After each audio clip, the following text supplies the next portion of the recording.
Segundo libro de Crónicas, capítulo 20, versículo 27, dice la palabra de Dios así: y todo Judá y los de Jerusalén y Josafat a la cabeza de ellos volvieron para regresar a Jerusalén gozosos, porque Jehová les había dado gozo librándolos de sus enemigos.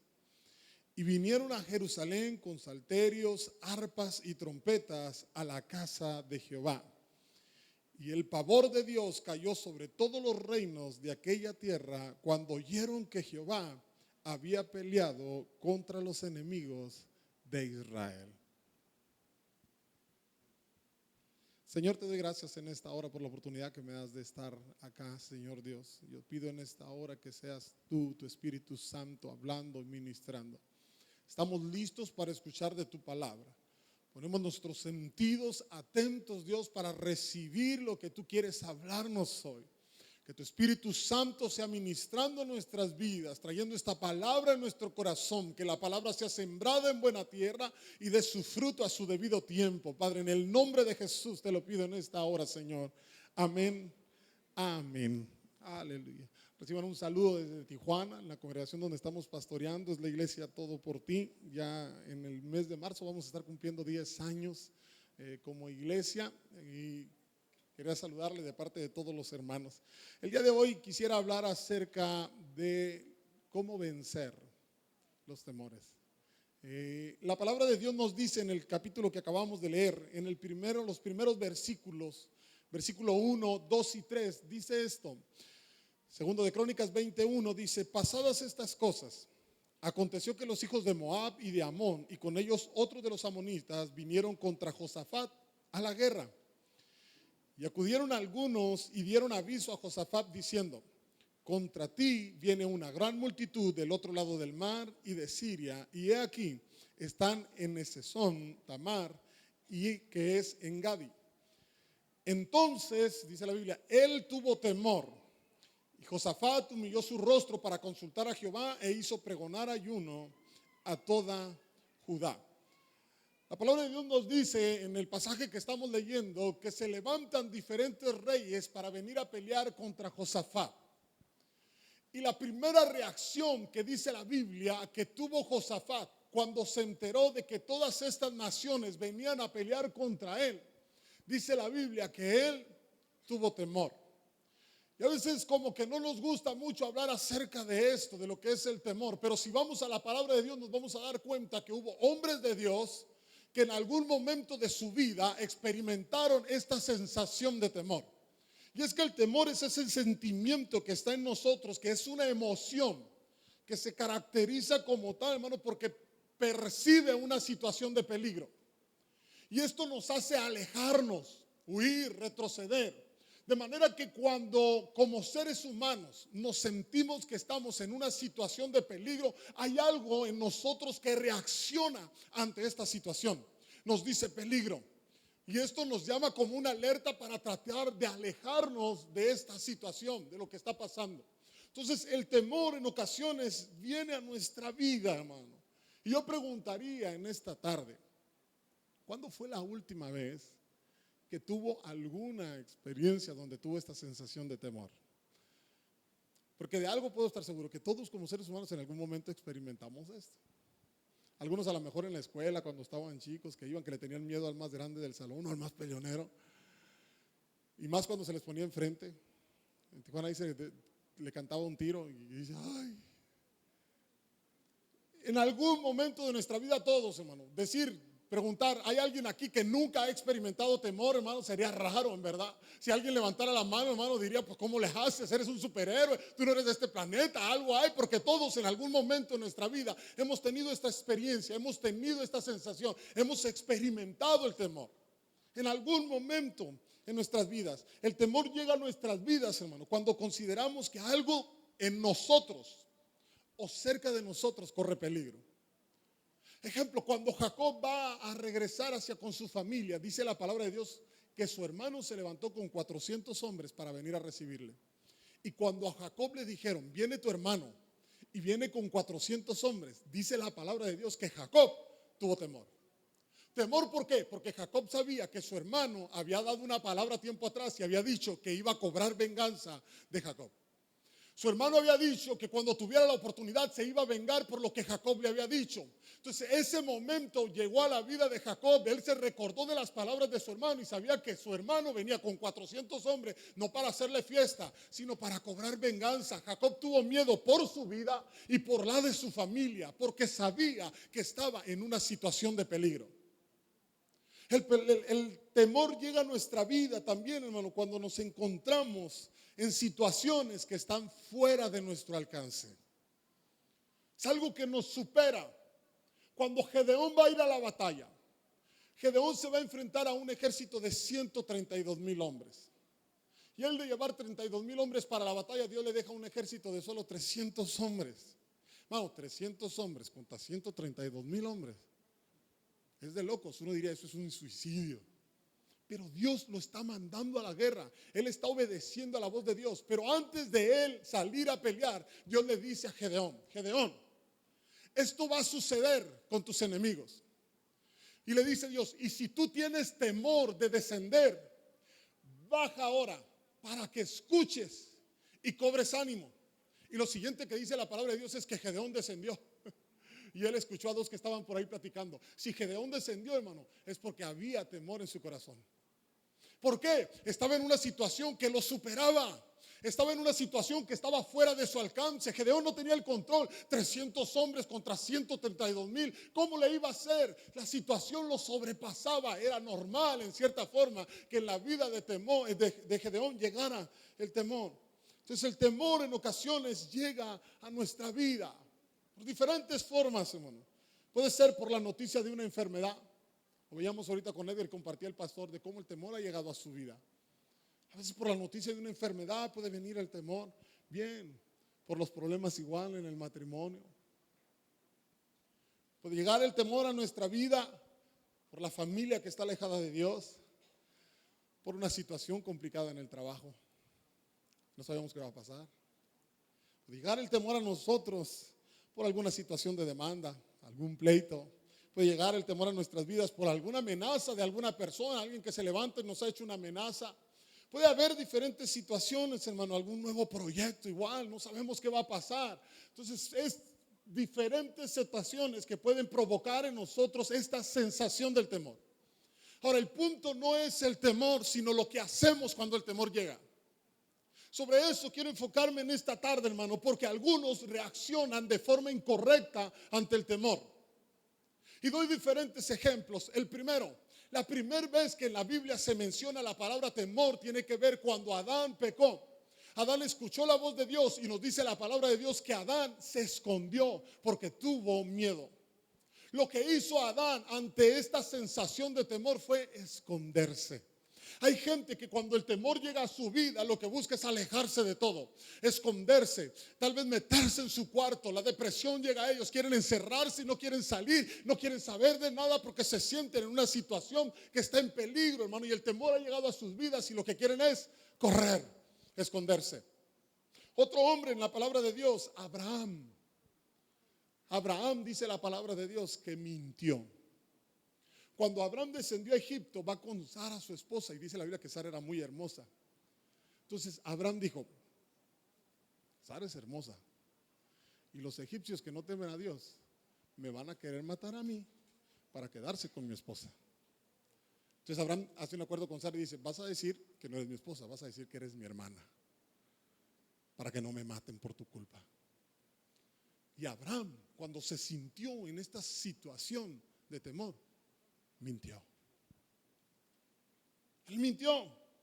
El pueblo de Israel, hermano, cuando un gigante se paró y los comenzó a desafiar, este gigante decía: manden a uno que venga y pelee contra mí. Si yo lo venzo, ustedes nos van a servir. Si él me vence, nosotros los vamos a servir. Y lo que dice la palabra de Dios, hermano, durante 40 días este gigante se paró desafiando al pueblo de Israel. Y el pueblo de Israel durante 40 días no hizo nada. Simple y sencillamente se quedó paralizado. Y hay gente así que cuando llega una situación de temor en su vida, hermano, simple y sencillamente ya no se mueve, ya no avanza, ya no crece, ya no va más. ¿Por qué? Porque se siente que está en una situación en la que corre peligro su vida, o en una situación en la que no tiene control y ya no avanza, no crece, no va más allá, se paraliza, simple y sencillamente como el pueblo de Israel. Otro hombre en la Biblia, Elías.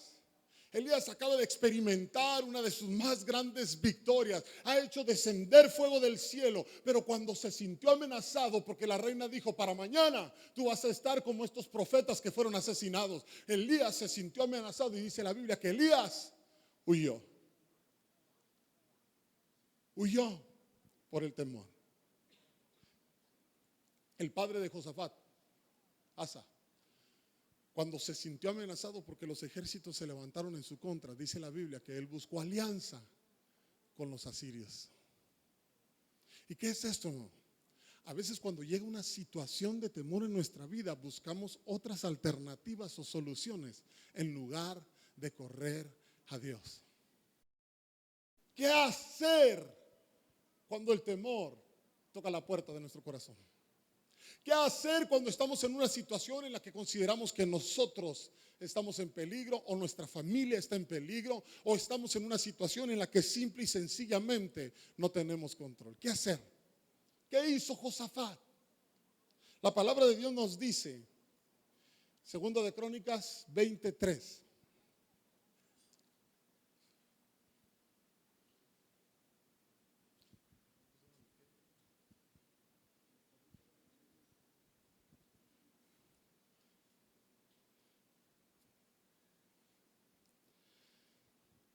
Dice: entonces él tuvo temor. Fíjese lo primero que hace Josafat. Y Josafat humilló su rostro para consultar a Jehová. Lo primero que hace Josafat cuando el temor llega a su vida, dice: humilló su rostro. Y esto es literalmente, hermano, traducido del original, significa poner la cara o enfocarse en. Lo primero que hace Josafat, hermano, viene un ejército de enemigos para pelear contra él. Él se siente amenazado, hermano, no solamente su vida, no solamente su familia, sino todo el reino en el que él está gobernando está siendo amenazado. Pero lo primero que hace Josafat es quitar la mirada del peligro, quitar la mirada de sus enemigos y poner la mirada en Dios. Lo primero que debemos hacer cuando nos encontremos en una situación así es dejar de enfocarnos en el problema y comenzar a enfocarnos en nuestro Dios. Porque cuando nos enfocamos en el problema tendemos a hacer las cosas más grandes. Pero cuando nos enfocamos en Dios nos damos cuenta que no hay problema que se pueda comparar a nuestro Dios. Nuestro Dios es más grande que cualquier problema. No hay situación que pueda ser difícil para Dios. Dios dijo: ¿acaso hay algo imposible para Dios? No lo hay. Cuando uno se enfoca en Dios, hermano, uno deja de poner su mirada en el problema. Uno deja de poner su mirada en aquello, hermano, que puede venir a sembrar temor en nuestras vidas. Lo primero que hizo Josafat fue mirar a Dios. Dejó de ver el ejército enemigo, miró a Dios. Corrió con Dios, puso su mirada en Él. Fíjese, hermano, cuando Goliat está desafiando al pueblo, todo el pueblo está poniendo su mirada en Goliat. Pero usted se da cuenta, si lee la palabra de Dios, que David nunca lo llamó gigante. La forma como David se expresaba de este hombre, decía: este filisteo incircunciso. Nunca lo miró como un desafío para su vida, porque David tenía su mirada puesta en el Rey de Reyes y Señor de los Señores. No miraba a aquel gigante, miraba al Dios que sostiene el universo, hermano. ¿Quién más grande que nuestro Dios? No hay nadie. Por muy grande que parezca el problema, por muy difícil que parezca la situación, cuando pones tu mirada en Dios, dejas de ver el problema y miras a Dios, que todo lo puede. Lo primero que hace Josafat entonces es enfocarse en Dios. Lo segundo que hace Josafat es buscar a Dios de corazón. Dice la palabra de Dios en el versículo 3 y 4. Dice: entonces él tuvo temor y Josafat humilló su rostro para consultar a Jehová. Y lo dice: e hizo pregonar ayuno a toda Judá. Y se reunieron los de Judá para pedir socorro a Jehová. Y también de todas las ciudades de Judá vinieron a pedir ayuda a Jehová. Él fue con Dios y fue con un corazón sincero. versículo 12. Si está ahí conmigo, segundo de Crónicas 20:12. Este versículo me gusta mucho, porque es un versículo que se escucha muy humano. Josafat va ante Dios y fíjese la oración de Josafat. Oh Dios nuestro, ¿no los juzgarás tú? Porque nosotros no hay fuerza contra tan grande multitud que viene contra nosotros. No sabemos qué hacer y a ti volvemos nuestros ojos. Un problema que tenemos a veces como seres humanos es que no reconocemos nuestra incapacidad. Creemos a veces que todo lo podemos. Nos creemos a veces autosuficientes. Lo que está haciendo Josafat es venir ante Dios con un corazón sincero. Y lo que hace Josafat es reconocer su incapacidad. ¿Por qué, hermano? Porque cuando nosotros reconocemos nuestras limitaciones, le estamos dando a Dios el poder para Él manifestarse en medio de nuestras limitaciones. Cuando yo reconozco mi debilidad, yo estoy dándole autorización a Dios para que Él se manifieste en medio de mi debilidad.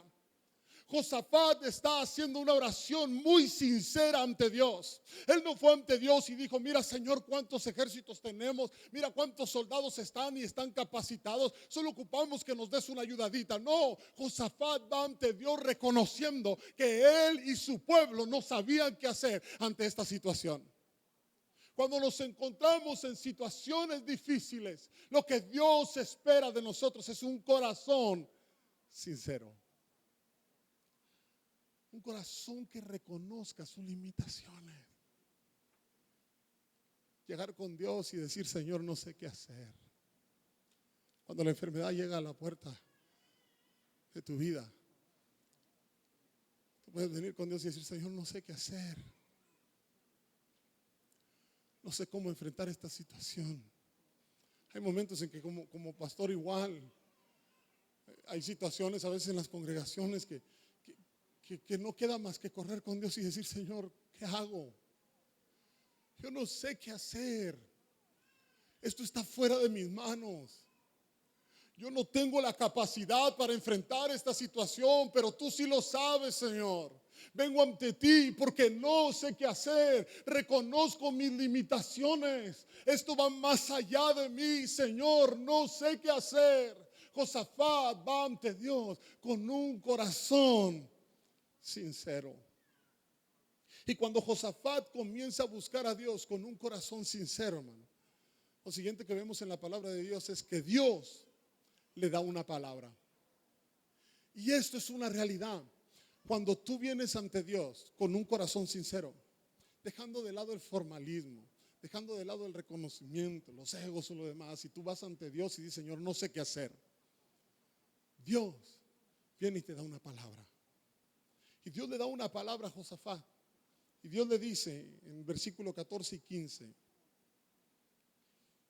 y estaba ahí Jaziel, hijo de Zacarías, hijo de Benaía, hijo de Jehiel, hijo de Matanías, levita, hijo de los hijos de Asaf, sobre el cual vino espíritu de Jehová en medio de la reunión. Lo dice la palabra. Y dijo: oíd Judá toda y vosotros moradores de Jerusalén, y tú, rey Josafat, Jehová os dice así: no temáis ni os amedrentéis delante de esta multitud tan grande, porque no es vuestra la guerra, sino de Dios. Mañana descenderéis contra ellos. He aquí que ellos subirán por la cuesta de Cis y los hallaréis junto al arroyo, antes del desierto de Jeruel. Y dice el versículo 17: no habrá para que peleéis vosotros en este caso. Paraos, estad quietos y ved la salvación de Jehová con vosotros. Oh Judá y Jerusalén, no temáis ni desmayéis, salid mañana contra ellos, porque Jehová estará con vosotros. Cuando Josafat busca a Dios de todo corazón, dejó de poner su mirada en el ejército, centró su mirada en Dios, vino ante Dios reconociendo su limitación. Lo siguiente que vino es una palabra de Dios para su vida. Y ¿sabe qué, hermano? En la palabra de Dios encontramos los no temas de Dios. Y los no temas que Dios habla en su palabra por lo general vienen acompañados de una promesa. No temas porque yo estoy contigo. No temas porque yo soy tu escudo. No temas porque yo soy tu Dios. Por lo general, cuando usted encuentra en la palabra de Dios un no temas, es porque hay una promesa que lo acompaña. Dios dice, no hay razón para temer porque yo peleo por ti. No hay razón para temer porque yo estoy contigo. Hay una promesa de Dios ante una situación de dificultad. Si tú estás pasando un momento difícil, hermano, si se han levantado contra ti y no sabes qué hacer, Salmo capítulo 3 versículo 3 dice, mas tú, Jehová, eres escudo alrededor de mí, mi gloria y el que levanta mi cabeza. Hay una palabra de Dios que Dios te habla ante una situación que puede provocar temor. Si no sabes qué hacer porque se ha levantado contra ti, hay otra palabra que dice, aunque un ejército acampe contra mí, no temerá mi corazón. Aunque contra mí se levante guerra, yo estaré confiado. Esa es una palabra de Dios para nuestra vida. Es una palabra de Dios para nosotros. Dios te habla y te dice, si estás en una situación que puede provocar temor, no temas. ¿Sabe, hermano? Me encontré una persona en la congregación que le daba miedo dormir con las luces apagadas. Un hombre ya de casi 60 años, hermano. Un niño de 8 años, de 6, pues lo entiendo. Pero un hombre de 60 años que cuando está solo en su casa prende todas las luces porque le da miedo dormir con las luces apagadas. Dice, ¿cómo? Ahora en la palabra de Dios dice, cuando te acuestes, no tendrás temor. Si no te acostarás y tu sueño será grato. Luego dijo el salmista también, en paz me acostaré y así mismo dormiré, porque solo tú, Jehová, me haces vivir confiado. Si eres de los que duerme con la luz prendida, hermano, tú puedes tomar la palabra de Dios y acostarte a dormir tranquilo porque Dios te guarda. Puedes dormir en paz y como dice la palabra de Dios, tu sueño será grato. Si hay algo que te está quitando el sueño, no puedes descansar, que tu sueño será grato. No importa cuál sea la situación. Si tienes temor ante un futuro incierto, Jehová le dijo a Josué, mira que te mando que te esfuerces y seas valiente. No temas ni desmayes, porque Jehová tu Dios estará contigo en donde quiera que vayas. No sabes qué va a venir el día de mañana, pero si algo te aseguro, Dios sí sabe lo que viene el día de mañana. Y si Dios está contigo, puedes estar tranquilo, porque por muy incierto que parezca el futuro, con Dios puedes estar seguro. No hay razón para temer, porque Dios está contigo. ¿Sabe que el primer no temas que está en la Biblia, que es en Génesis capítulo 15, de Dios para Abraham? Abraham, si usted lee el capítulo 15, Abraham en su oración con Dios le dice, Dios, tú me diste una promesa que mi descendencia sería como la arena del mar, pero no tengo hijo. No tengo hijo, no tengo quien me herede. ¿Acaso este esclavo va a ser mi heredero? Y ahí encontramos un no temas de Dios hacia Abraham. No temas, porque yo soy tu Dios. Y luego Dios le dice, y tu galardón será sobremanera grande. Dios le habla a Abraham y le da una promesa. Si Dios te ha dado una palabra y ha pasado el tiempo y no has visto su cumplimiento y tal vez tienes el miedo de que esa promesa no se cumpla, tú puedes tomar una palabra de Dios que dice no temas. ¿Por qué, hermano? Porque la palabra se cumplirá en su momento. No hay razón para temer, porque si Dios te dio una palabra, si Él lo dijo, Él lo hará. Él lo hará, Él lo hará. Confía, esto es, confía en Dios. Descansa en Él. Ahora, hermano, cuando el pueblo de Israel recibió esta palabra, segunda de Crónicas 20:18,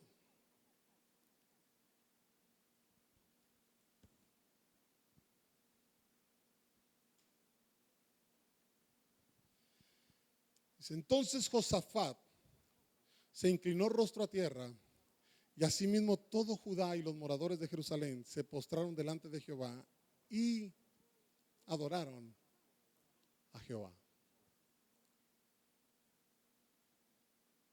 Bueno, los enemigos ahí están. Los enemigos no se han ido. La situación de peligro en la cual se veía Josafat aún está presente.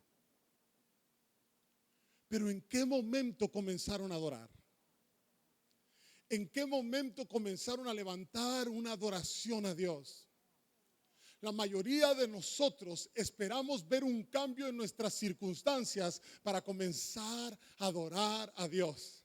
Pero hoy vemos en la palabra de Dios lo que hizo Josafat y lo que hizo el pueblo. Hermano, las circunstancias no habían cambiado.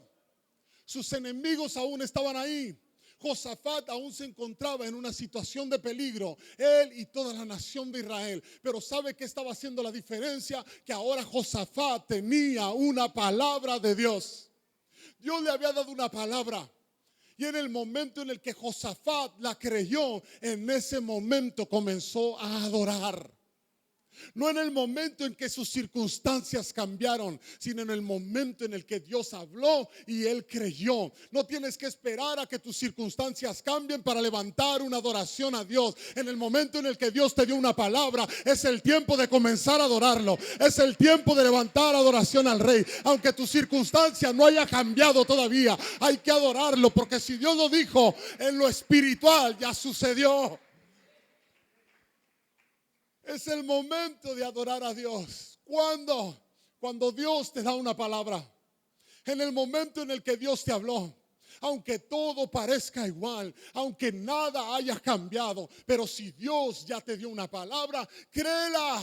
Porque Dios ya lo decretó. En lo espiritual ya sucedió y en lo natural se va a manifestar si tú lo crees. En lo natural se va a manifestar si tú lo crees. Por eso Josafat comenzó a adorar a Dios cuando Dios le habló, no cuando sus enemigos fueron derrotados. Comenzó a levantar adoración a Dios en el momento en el que Dios le habló, aunque sus circunstancias seguían siendo las mismas. Y adoración tiene que ver con rendición. Adoración tiene que ver con sacrificio. Si usted va a la palabra de Dios, adoración es sacrificio, es entrega, es rendición a Dios. Ahora dice la palabra de Dios que el sacrificio ya no es de machos, cabríos. No. Ahora dice que nosotros debemos de presentarnos como un sacrificio vivo ante nuestro Dios. Ahora mi adoración soy yo, Señor. Te rindo mi vida, me rindo por completo a ti. Levanto mis manos y adoro tu nombre porque tú eres mi Dios. Me rindo a ti para servirte, Señor. Adoración tiene que ver con sacrificio. No voy a hacer lo que yo quiero, no voy a hacer mi voluntad, voy a hacer lo que tú quieres, tu voluntad. Voy a servirte a ti, porque tú eres Dios y no hay nadie como tú, porque tú eres Señor y no hay quien se compare a ti, porque tú eres Dios que guarda y cuida mi vida. Comenzamos a adorar a Dios en el momento en el que Él te da una palabra. Tal vez tú estás aquí hoy pasando por una situación difícil. Recuerda, lo primero es enfócate en Dios. Lo segundo es ser sincero. Pero lo tercero es comienza a adorar. Comienza a adorar. La enfermedad no se ha ido, pero tú puedes comenzar a adorar. Puedes levantar tus manos y adorar a Dios. Dice, el esposo aún no se ha convertido, pero tú puedes comenzar a adorar a Dios porque Dios te dijo que tu familia iba a venir. Dices, bueno, en mi matrimonio aún tengo problemas, sí. Pero si Dios te dijo que te iba a restaurar, tú puedes empezar a adorar. Aunque tu circunstancia no ha cambiado, si Dios lo dijo, así será. Es tiempo de comenzar a adorar. Adorar. Adorar. Adorar. Adorar a Dios. Y cuando tú adoras a Dios, aún en medio de las circunstancias difíciles, tú estás centrándote completamente en Dios. Y ahora es como decimos, no se trata de mí, se trata de Él. Yo te adoro, Dios. Aunque las circunstancias no cambian, yo te adoro. Yo te adoro. Y voy cerrando, hermano, con esto.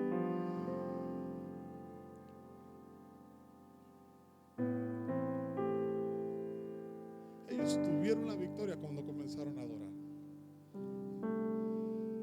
Lo siguiente que dice en ese capítulo, no lo voy a leer, pero dice la palabra de Dios que a la mañana siguiente ellos se levantaron para ir a la guerra. Y lo que hizo Josafat fue poner líderes del pueblo que comenzaran a adorar a Dios. Y mientras ellos levantaban su adoración a Dios, dice la Biblia que entre sus enemigos se empezaron a matar. No tuvieron que sacar la espada, no tuvieron que levantarse en armas. Lo único que hicieron fue pararse delante de Dios y comenzar a adorar. Y en el momento en el que comenzaron a adorar, sus enemigos se comenzaron a matar entre ellos. Dice que cuando ellos ven al campo, miraron a todos sus enemigos tendidos sobre el campo. Ahí estaban. Y lo siguiente que nos cuenta la palabra de Dios es que Josafat con los de Judá fueron a recoger el botín. Y dice que 3 días tomaron para poder levantar todas las riquezas que había de sus enemigos. ¿Y sabe qué me enseña esto, hermano, en la palabra de Dios? Que lo que el enemigo quiere traer para tu destrucción, Dios lo termina tornando en tu bendición. Que aquello que viene para destruirte, Dios lo convierte en tu bendición. Termina siendo tu testimonio. Termina siendo tu testimonio para darle gloria al Rey que lo merece. Aquel que nos dio la victoria, aquel que nos rescató, aquel que nos liberó, para darle la victoria y la gloria al Rey y Señor. A Él, a Él. El enemigo no está jugando contigo. Él quiere destruir tu familia, Él quiere destruir tu matrimonio, Él quiere destruirte a ti. Pero cuando Él se levanta contra ti, aquello que venía para tu destrucción, Dios lo torna en tu bendición. Y después tú puedes testificar, y ese testimonio termina siendo de bendición para que otros vengan a Cristo. Lo que el enemigo quería traer para tu destrucción termina tornándose en tu bendición. Y lo último que nos dice la palabra es en los versículos que leíamos, que aquello se convirtió en una fiesta. Ellos comenzaron a celebrar la victoria que Dios les había dado. Aliento de vida. Adora hoy para que puedas celebrar el día de mañana. Comienza a levantar una adoración a Dios hoy. Y mañana esa adoración se tornará en una celebración por el testimonio, por la victoria, por lo que Dios hizo en tu vida, en tu familia, en tus circunstancias. Adora a Dios hoy y celebra mañana. Adora a Dios hoy, ríndete completo a Él, levanta adoración a nuestro Dios y celebra mañana tu victoria, porque Dios lo ha hecho ya. Aunque tu circunstancia no ha cambiado, Dios lo ha hecho ya. Dios obró ya.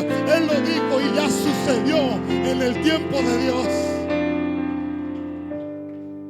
Así es que no importa lo que puedas estar viviendo hoy.